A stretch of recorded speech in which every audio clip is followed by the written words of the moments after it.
In the presentation, press the Start Broadcast button on the GoToWebinar control panel to allow all attendees to hear you. This system will notify you once you begin your broadcast. The broadcast is now starting. All attendees are in listen-only mode. Bonjour à toutes et à tous, ici Khalil Jebali. Pour ce webinaire de présentation sur le marché des actions, nous allons commencer tout de suite avec le rappel légal habituel. XTB France informe les participants que la présentation à venir et les informations qui vont être dispensées ne constituent pas en aucune manière une sollicitation ou incitation à acheter ou vendre des produits financiers. Voilà, donc nous commençons rapidement avec la heatmap, la heatmap bien sûr qui est utilisée pour le marché des actions. Alors je vais tenter dans ce webinaire de présentation de vous expliquer un peu à quoi correspondent tous ces rectangles.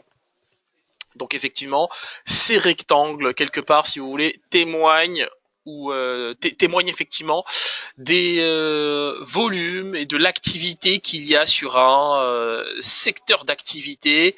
Par exemple, pour aujourd'hui, nous voyons que les titres les plus échangés sont les banques, sont les bancaires. Vous avez ici HSBC qui fait une performance neutre à 0%. On voit qu'ici Santander perd 0,4%. Par ailleurs, on voit qu'aussi les valeurs du secteur pétrolier sont très échangées aujourd'hui avec une grosse activité autour de Shell. RDSA, c'est Shell, bien sûr. Donc on voit que Shell à la bourse d'Amsterdam perd actuellement 0,5%. Donc on voit qu'il y a des volumes, d'accord ? On voit qu'il y a des volumes parce que le rectangle est quand même significatif, mais on voit aussi que les acheteurs et les vendeurs se neutralisent autour des performances que vous avez à l'écran, à savoir que les titres sont quand même assez stables autour des 0%. FP, vous le savez, ça correspond, FPFR, ça correspond à Total, donc Total qui lui fait une légère performance négative à l'heure où je vous parle de moins 0,3%. Vous avez aussi les pharma, les pharmaceutiques, le secteur des pharma avec Roche, qui fait moins 0,2%. Vous avez Sanofi qui perd 0,4%. Donc on voit que le secteur est quand même assez chahuté aujourd'hui avec cette grosse perte de Nov. Alors Nov, je me souviens plus de qui ça correspond. Alors, ça va très vite me revenir. Voilà, je regarde en parallèle.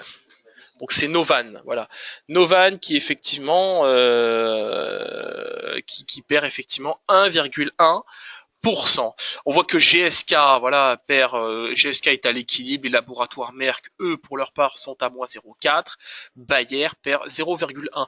Donc on voit au travers de cette heatmap que nous avons tout simplement une vue d'ensemble du marché et on voit effectivement les titres qui bougent le plus, les titres qui ont sur lesquels il y a le plus d'activité. On voit qu'effectivement il y a aussi pas mal d'activités du côté d'Airbus, notamment aujourd'hui Safran, le secteur de la défense et aéronautique. On voit aussi que le secteur de l'assurance travaille bien aujourd'hui. Donc voilà, typiquement c'est typiquement l'ensemble de ces valeurs qu'il faut surveiller aujourd'hui. Vous avez aussi la possibilité d'avoir accès à ce qu'on appelle le stock screener. Donc le stock screener permet de rechercher des actions par préférence. Voilà.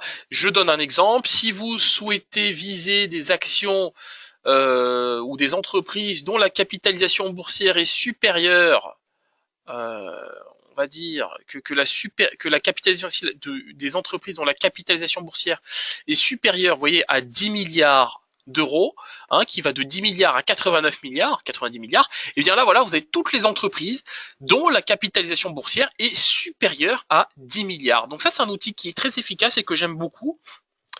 Pour tout vous dire, vous avez la possibilité de faire la recherche aussi par bénéfice par action. Donc ça c'est le PS, vous avez le price earning, vous avez aussi le rendement du dividende, le ROE, le return on equity et le bêta d'une action. Donc vous avez de multiples possibilités. C'est un outil que j'utilise pour ma part, puisque effectivement, ça me sert dans la sélection et le choix de mes actions. Donc là, comment interpréter ces valeurs? Là, vous avez GS.US, donc GSUS, ça c'est Goldman Sachs, qui est une valeur américaine, vous vous en doutez. La capitalisation boursière de Goldman Sachs, elle est de quasiment 90 milliards de dollars. Nous voyons qu'effectivement, le bénéfice par action est de 19,4 $. Le price earning est de 11,4. Hein. Vous avez en parallèle un rendement du dividende. Le rendement du dividende à ne pas confondre avec le PS, hein, ça n'a rien à voir. Le rendement du dividende, c'est le dividende divisé par le prix de l'action à l'instant T. Et là, vous voyez qu'effectivement, le titre rapporte, ou plutôt le dividende rapporte 1,3%. Voilà, un rendement des fonds propres de 10,7% et un bêta qui est aussi autour de 1,33%. 1,33 plutôt, je devrais dire, ce n'est pas un pourcentage pour le bêta. Voilà, on va essayer de passer rapidement à l'analyse d'un titre que j'ai pris par exemple. Donc là, vous avez un titre qui est quand même bien chahuté depuis une certaine période. Vous avez VKFR. VKFR, c'est Vallourec. Vallourec, c'est une valeur que je suis avec beaucoup d'intérêt depuis un certain temps. Nous voyons qu'effectivement le titre est chahuté et pour cause. On sait que la dette de Vallourec a été shortée massivement, notamment dans cette période de temps. On a vu qu'effectivement sur une semaine, alors ça c'est consécutif bien sûr à la publication des résultats. On sait que Vallourec a fait état d'un cash flow négatif. D'une trésorerie nette, d'un free cash flow négatif. Donc c'est-à-dire que la société n'arrive pas à dégager de trésorerie de par son activité d'exploitation, d'investissement et de financement. Et bien sûr, c'est clairement problématique. C'est problématique, ce qui explique effectivement la lourde baisse, la chute du titre. Là, on a assisté ensuite à une nouvelle phase de consolidation sur Vallourec, phase de consolidation qu'on a eu ici. Et effectivement, là, on voit que depuis quelques jours, notamment dans le sillage des prix du pétrole, eh bien, on a une nouvelle baisse des cotations. Voilà, qu'on a notamment ici, là, depuis 3-4 séances. Alors tout cela bien sûr est problématique, on ne peut pas entrevoir de potentiel rebond technique pour l'instant, même si le RSI est en zone de survente. On voit qu'ici il est pris aussi bien sous la moyenne mobile à 20 périodes. Bon, une moyenne mobile à 20 périodes qui descend et des cotations qui descendent et un RSI qui intègre sa zone de survente et qui continue de s'enfoncer quelque part dans sa zone de survente, c'est clairement problématique. Et puis tout simplement, voilà, on est peut-être susceptible de rallier à terme le niveau des 4,50 €. Certains ont un biais acheteur sur le titre et le voient déjà à 5,40 €. Bon, moi je suis pas aussi confiant que ça pour tout vous dire sur le titre, sur ce titre Vallourec. Alors comment définir les supports et résistances? Eh bien c'est très simple. Vous prenez, voilà, ici on avait un beau support ici sur les 5,10 €. Sur Vallourec, ça c'était un beau niveau de support, un beau niveau de support qui a fonctionné ici notamment. Voilà. Donc ça c'était pas mal. On a vu qu'effectivement le niveau des 5,11 c'était quelque chose de bien puisque ça a permis à de nombreuses reprises de voir le titre retrouver des couleurs. Ici on l'a vu ici aussi et on l'a vu une fois de plus, vous voyez, ici aussi. Voilà. Donc à 3 reprises, effectivement, le support des 5,11 € a bien résisté. Donc c'était une bonne résilience du titre à ce niveau-là. Mais effectivement, on a vu que derrière, on a été lourdement pénalisé par la publication des résultats. Sur 3 jours, le titre a quand même perdu, voilà, plus de 10%. Donc c'est quand même problématique. Ensuite, on peut aussi analyser un autre titre. Alors pourquoi pas le secteur bancaire. Alors on va dire BNP-FR. Donc BNP-FR, donc ça effectivement, c'est BNP, la banque BNP Paribas que tout le monde connaît.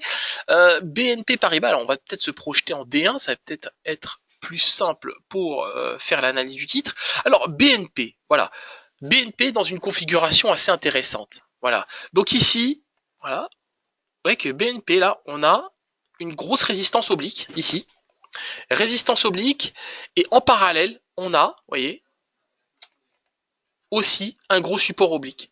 Donc le titre évoluait bien sûr à l'intérieur d'un canal ascendant, c'est-à-dire qu'à chaque fois que les prix butaient sur ce support oblique, eh bien il rebondissait, rebond quand même assez significatif. On l'a vu ici, le premier rebond, on a vu un deuxième rebond ici aussi, et avant, par contre, effectivement, avant la rupture de ce qu'on peut qualifier ça de breakout. Alors là, effectivement, correction, et vous voyez qu'à chaque fois qu'on a buté en revanche sur cette résistance oblique, eh bien, on n'a pas réussi à s'en affranchir et on a systématiquement corrigé vers ce qu'on appelle le support oblique.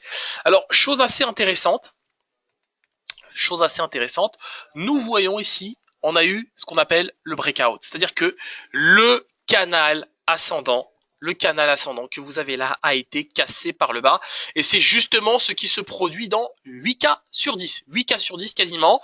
Là, en l'état, on peut être tenté de viser le niveau des 63,30 € sur BNP. Hein. Je pense que c'est un niveau qui est largement faisable étant donné le contexte de marché.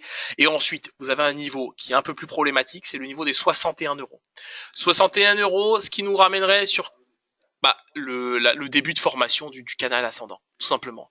Et une fois qu'on arrivera sur ce niveau, je pense qu'on retrouvera des couleurs sans doute pour aller chercher le niveau des 23,30 €. Donc voilà, ça c'est classiquement, c'est typiquement le genre de stratégie que l'on peut adopter sur le marché des actions, hein, faire de l'analyse technique, hein, mais pas des choses bien sûr très avancées, très poussées, ce n'est pas nécessaire. Maintenant, effectivement, hein, il faut bien sûr tenir compte des fondamentaux, tant des fondamentaux que bien sûr de l'analyse technique. Les deux se complètent largement. Voilà, nous nous quittons sur cette note et nous nous retrouvons comme d'habitude pour le prochain webinaire. Alors celui-ci sera bien sûr dédié au marché du Forex et des indices. Donc on se quitte effectivement sur cette note et je vous dis à bientôt. Au revoir.